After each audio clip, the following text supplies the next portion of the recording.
एक बात सुन लीजिए, हमेशा आरक्षण के लिए मना किया सुप्रीम कोर्ट ने। डॉक्टर्स हैं, हाई टेक इंजीनियर्स हैं, स्पेस रिसर्च है, केमिकल रिसर्च है, इनमें आरक्षण ना लागू किया जाए। क्यों?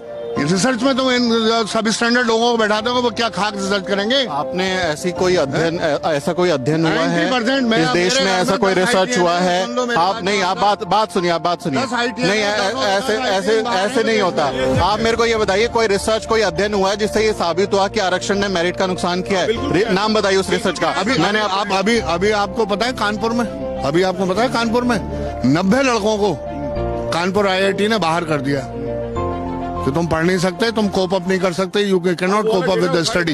आप पता कर लेना कि 90 स्टूडेंट अभी कानपुर IIT ने निकाले हैं कि नहीं निकाले हैं। अरे कौन है? अब वो सब रिजर्वेशन वाले ही होंगे। इसका जवाब मैं दूं आपको। एम्स में कोई बड़े नेताजी भर्ती होते हैं, एम्स में टॉप इंस्टीट्यूट है मेडिकल का, भर्ती उस समय होते समय पूछते हैं कि मेरा इलाज कौन करेगा। जातिवाद नहीं।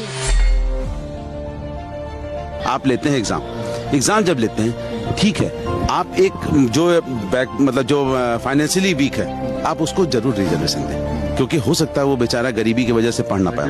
लेकिन जातिवाद के हिसाब से मैं बता रहा हूँ, आरक्षण की जो समझ है वो आपको गरीब से अमीर बनाने की नहीं है, वो गरीबी उन्मूलन कार्यक्रम नहीं है। वो उसका मतलब है कि आप जब देश चलाएंगे, सरकार चलाएंगे, कुछ चीजें इंस्टीट्यूशन चलाएंगे, वहां आपके प्रतिनिधित्व को गारंटी करना कि ये देश हम सबका है और सब मिलकर इस देश को चलाएंगे, तो सबकी गारंटी हो।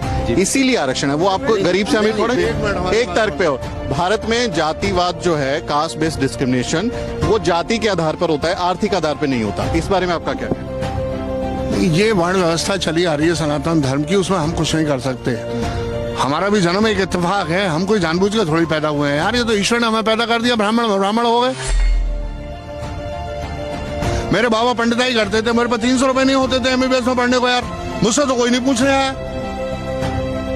आप मेरी वेदना क्यों नहीं समझते? लेकिन आपके साथ भेदभाव ये हुआ, आपके साथ भेदभाव हुआ, ब्राह्मण है, इसको टच मत करो। 10 साल के लिए लगाया था ये, 100 साल तक उसे लगाना। मैं बता देता हूं आपको, आर्टिकल 335 भारतीय संविधान में है, जिसमें आरक्षण की व्यवस्था है। आप जो 10 साल का कह रहे हैं ना भाई साहब, हिस्टोरिकली आप उसको एक बार देखेंगे, पढ़ेंगे, समझ में आएगा। That was for representation in assembly and parliament. वो सिर्फ विधायिका में आरक्षण की बात है। सरकारी नौकरियों में आरक्षण के लिए कोई समय सीमा नहीं है। 10 साल की कोई बात नहीं, संविधान में लिखा हुआ है। ये तो आप बता रहे हो हमें तो लोगों ने यही बताया।